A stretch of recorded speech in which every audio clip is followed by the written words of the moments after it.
So you finish family dinner. The conversation runs a bit dry, and everyone begins to turn and ask, "So what are we playing?" You panic, thinking, they never asked me to play anything. Not since the Twilight Imperium debacle. But I got you! These are my top 10 favorite party games. For number 10, I have Two Rooms and a Boom. A social deduction hidden role party game. In this game, there are two teams, red team and blue team. Within each team, there is one bomber and one president. Each team has their own objective. Red team must have the bomber in the same room as the president. If they do, red team wins. Blue team has to have the bomber separated from the president in two different rooms, and if they do so, blue team wins. At the start of the game, the group will be divided in two separate rooms. One person will be nominated as the team leader. Every few minutes, the team leader must decide who they will send as a hostage to the other room. Where things get interesting are that you can share your card completely to others, or you can choose to color share. Or you can choose to lie, because it just doesn't stop with just one person being in blue team and one person being at red team. They're spies as well. This could put a real wrench into things when you're trying to figure out who you can trust.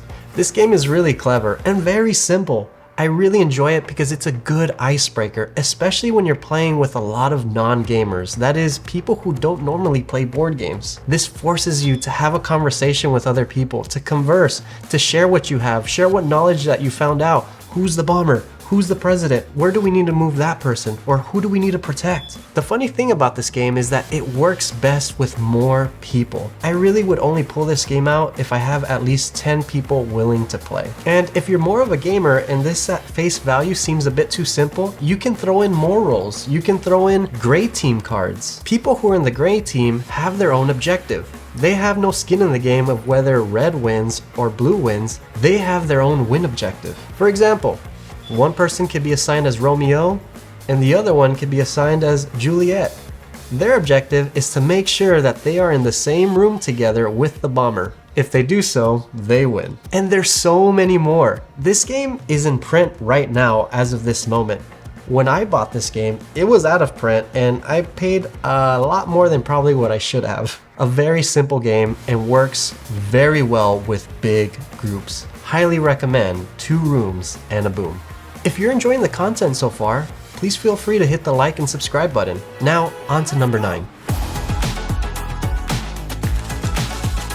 For number 9, I have Green Team Wins. The game is played over 15 rounds, and each player will simultaneously answer one question at a time. Questions can vary from fill in the blank, or do you choose A, B, or C? And each player will write their answer and reveal it. If their answer is the common one within the group, congratulations, you're now part of Green Team. And spoiler alert, Green Team wins. So if you join Green Team, you get automatically 1 point. And then you do it again. After each question and you answer, if you keep staying on Green Team, every time you answer the majority answer, you get 2 points. As soon as you write an answer that isn't the popular one, you join Orange Team. And that's the game. After 15 cards, whoever has the most points wins. We often pull this one out with a lot of non-gamers. It's a nice way to break the ice, just as Two Rooms and a Boom, but if people don't want to be standing up and moving around, this is a great starter. In a way, this is a nice appetizer to warm everybody up to another game. Overall, great game, provides a lot of laughs, and you get to learn a lot about your friends and family. Now, on to number 8. For number 8, I have Coup, a bluffing game. I love this game. This is one of the first bluffing games I ever got, and it stayed in my collection for a reason. Each player will have 2 cards face down. Each card allows you to do certain abilities, such as getting 3 tokens, stealing tokens, and so much more. But the interesting thing is, you can claim to have a certain card, but not really have it, and actually do that ability. But be careful, because someone can call you out on that bluff, and if they're right, you lose one of your cards. If you lose both, you're eliminated. But just because they call you out doesn't mean they're all safe, because if they're wrong, they lose one of their cards. This game is a lot of fun. Again, another great introduction game that allows people to get into more modern gaming. Who can you trust? Who should you take out? These are the questions that you ask when playing Coup. And it's such a small box game, you can take this anywhere. If Coup is not in your collection, I highly recommend adding it. Now, on to number 7. For number 7, I have Hues and Cues. Now, at first glance, when I saw this box, I thought this looks like a very complicated game, and I've had many people say the same, but this is actually one of the simplest games I have in my collection, and it's for a reason. In Hues and Cues, one player will grab a card such as this, pick a color, and give a one-worded clue. In this case, I would use the clue lavender. Afterwards, each player will then place a piece where they think lavender is, or what they interpret lavender is. Once each player does so, I then can give another clue, and this time it can be up to 2 words. Players then put another piece where they think lavender or the other clue I would give, and then afterwards I would place my square where the actual color is. If anyone guessed correctly on the exact spot, they automatically get 3 points. If they are within the square, they get 2 points. If they are just outside of the square, they get 1 point. Now, as the hint giver, for any piece that is in the square, I get points, depending on the amount of pieces in that square. And that's the game. I love this game because as a Hispanic who has family that speak both Spanish and English and some that only speak Spanish, this game transcends language. Everyone understands color, so you can give your clues in English or in the language that your family and friends feel comfortable speaking. It's very easy to get on the table, and people always have a good time every time we play this game. I absolutely love this game, and this game is not going anywhere. I've had the chance to play this game with a lot of individuals I typically wouldn't play games with because I just don't know if they'll like it or not or even understand it. But this game is just playable with anyone and everyone. I highly recommend Hues and Cues. Such a good game. It might be worth adding to your collection.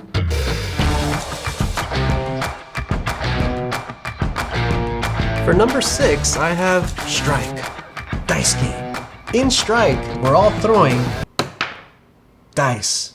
Now, when one actually throws dice, if they ever get any matching dice with the same value, they're allowed to grab that dice and add it to their hand.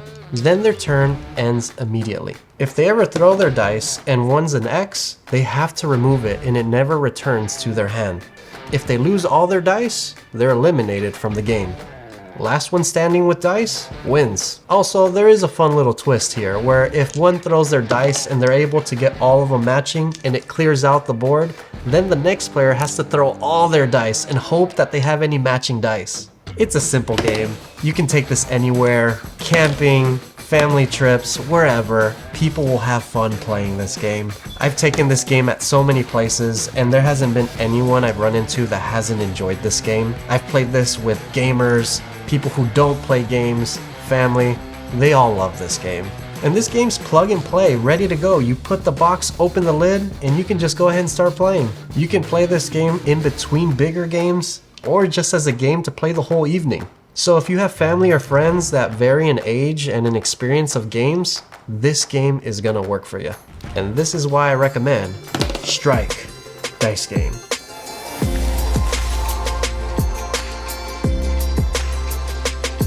For number 5, I have That's Not a Hat, a bluffing memory game. Now, one might say, well, I'm not good at memory, this game's not for me, but hold on. If you're not good at remembering things, maybe you might be good at bluffing. In That's Not a Hat, each player will have a card face up in front of them, and it will be miscellaneous items such as top hats, candy, so on and so forth. At the start of the game, one will grab a card from the deck, which is called the gift shop, because obviously we want to get gifts for our friends. When one grabs a card from the deck, they would look at it, announce what it is, and pass it on. In this case, this is a trumpet, and the card tells me where to pass it or who to give it to. In this case, it's telling me to give it to the player to the right. So I would say, "Hello, friend. This is a trumpet." And then I give it to them. Afterwards, they then announce the card that is in front of them face up. In their case, they would say this is a bird. Then they put it face down and give it to wherever the card tells them to. In this case, it would be to their right. And it keeps going. Eventually, all cards will be face down and everybody's trying to remember what is what, where did it go? And that's why if you don't remember, it's okay. You can bluff. Eventually, when one card is passed to another, that individual can choose to accept it or say, that's not a hat, or whatever it is. If the person chooses not to accept the card and then the card is revealed and that individual was wrong, whoever is wrong claims the card and is put in front of them in their discard pile. The game immediately ends once one person claims 3 cards in their discard pile. I recently took this in my last family reunion and we played this all night. I got to play games with people who I've never played games with, and everybody was just laughing and having a good time. And that's what you want when you play a party game, one that just works well with anyone and everyone. It's just a deck of cards. You take it anywhere. It's so easy to explain and you just need to remember what the object is. It's so simple, but yet so clever. This just works with any language. The icons are simple, so despite whether you speak English or any other language, it just works and can be played with family and friends who may not speak all the same language. This is That's Not a Hat.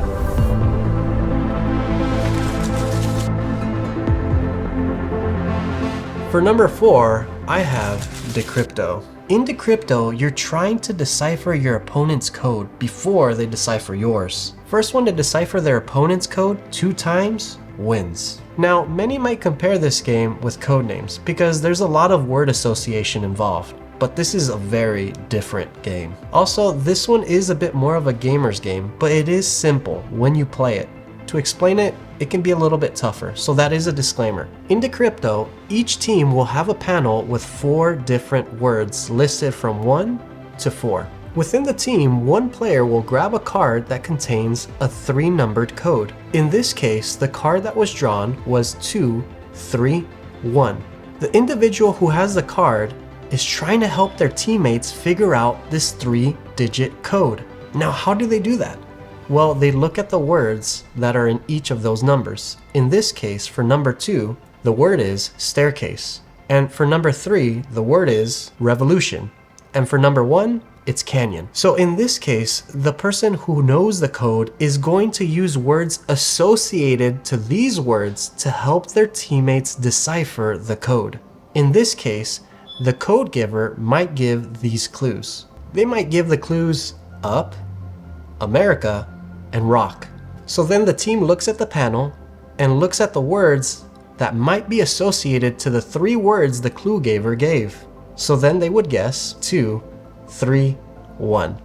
If they do so, congrats, they deciphered their own code correctly. But the interesting thing is, the other team is also listening to the words that the clue giver gave. If the other team is able to decipher that same code, 2, 3, 1, they were able to decipher the opponent's code and get a decipher token. If they get 2 of them, they win. I know, it may sound tricky, but this game makes you feel so clever. This game isn't about figuring out a puzzle, but rather creating the puzzle. The cool thing about this game is that you're trying to outsmart your opponent while also helping your teammates figure out the code. So there's that fine balance of being really clever, but also keeping it very simple. Again, this game might be a tougher sell for some families, but if they're willing to learn, you will not regret getting this game. Now on to number 3. And for number 3, this may be no surprise for you, but I have Feed the Kraken, a social deduction game. If you haven't already seen it before, link above. This is one of my all-time favorite board games. Feed the Kraken is a social deduction game where there are 3 teams where some will be sailors, some will be pirates, and one will be a cult leader. Each one has their different objectives. Sailors are trying to get their boat on one side of the map, while the pirates are trying to get the boat on the other side of the map. The cult leader has a different objective, where they're trying to get the boat to land on a Kraken space and be thrown overboard to the Kraken. If they're able to do so, they win. I really like this game compared to other social deduction games because there's 3 teams instead of the typical 2. Sailors never know who they are, but pirates do. But no one knows who the cult leader is. And the cool thing about this game is throughout the game, the cult leader can actually convert others into cult followers, where their objective completely changes and they have to help the cult leader. It really adds a wrench to things and makes things very interesting and very dynamic because no one can trust anyone. Even if the pirates know who they are, one can be converted and their objective can completely change. Also, as someone who enjoys seeing things visually, you can actually see what's happening. Are you losing? Are you winning? And you know what to do next. This game is really good in helping players to converse, to talk among one another, to bluff, to have conversations, create different dynamics. And if you're with a group or with family that likes to talk, this game is for you. I've talked about this game a lot more in my top 10 video, which link above, but I highly recommend Feed the Kraken. Now, on to number 2. For number 2, I have Cockroach Poker, a bluffing game. Now, this is the royal version, but honestly, I just play the base game. This game is very simple. Each player will have a hand of cards containing different insects, ranging from cockroaches to toads, bats, so on and so forth. What one player do is grab one of their cards and claim what it is, saying this is a rat, and hand it to another player. Now that player has a decision to make. They can make one of 3 different choices. First, they can say, yeah, it is a rat, reveal the card, and if it is, I take the card. If it isn't, they take the card. Or they can call me out saying I'm lying, and do the same thing. Now, the third option is where it gets really interesting. The third option is where they can actually look at the card and then hand it to someone else. So they can look at it, pass it to anyone else on the table and say, yeah, you know what? It is a rat. And then they challenge the other player. Or they could even say, you know what? Actually, it's not a rat. It's a toad. And then it's the other player's decision. In Cockroach Poker, there are no winners, but there is one loser. The first person to claim 4 of the same insects loses the game, and the game is immediately over. This game is very simple, but this game can be very mean. So if you're afraid of offending Uncle Bob, this game may not be for you. Or if you want to challenge Uncle Bob and tell him to eat it and give him a rat, well, maybe this game might be for you. This game is very small, very portable. I actually took it to a camping trip a few weeks ago, and this was a major hit within the group. If bluffing games are your thing, then this one's it. This is Cockroach Poker. Now, on to my number 1 favorite party game.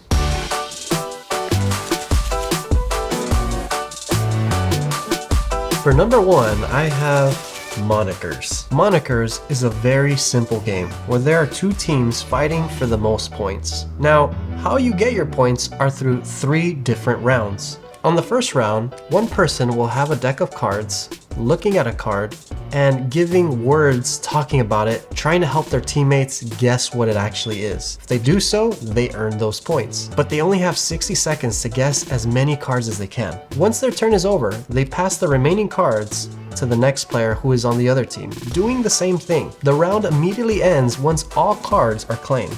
Then begins round 2. In round 2, all the players will be using the same cards, and they will be doing the same thing where one player will grab a card, but instead of using multiple words or sentences to explain it, they will be only using one word. And the remaining team members have to figure out what it is. And this goes on until all the cards are claimed. And then begins round 3, the last round. In round 3, each player will be doing the same, but instead of using words, they will be doing charades. Once all cards are claimed, the game is immediately over.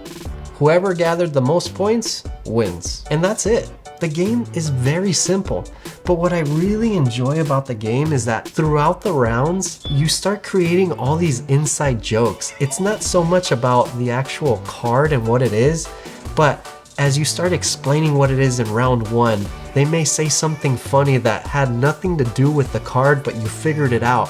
So then in round 2, they use that one word and it helps your teammates figure out what it is. And then in round 3, it creates these inside jokes that no one else will understand, but those in the room who played it will understand. And it creates so many hilarious moments, and it just does it so organically. I absolutely love how Monikers does that. It's charades. Everybody's played charades. It's word association. Everybody's done that. And it just mashes it together into like this beautiful game that just works, creating all these interesting dynamics and jokes. I absolutely love Monikers, and it was extremely easy to know what my #1 favorite party game is. Monikers is definitely worth adding to your collection. Now, what are your all-time favorite party games? I'd love to hear it. Write down in the comment section below what your favorite party game is. And if you enjoyed this content, please feel free to hit the like and subscribe button. And if you're interested to hear about more fun party games, check out my Patreon page. I have another video exclusive to Patreon members that talks about 3 other party games worth adding to your collection. Also, if you're interested to talk more about board games, join our Discord. It's absolutely free. Now, if you're interested to hear about my all-time favorite board games, you can see that video here.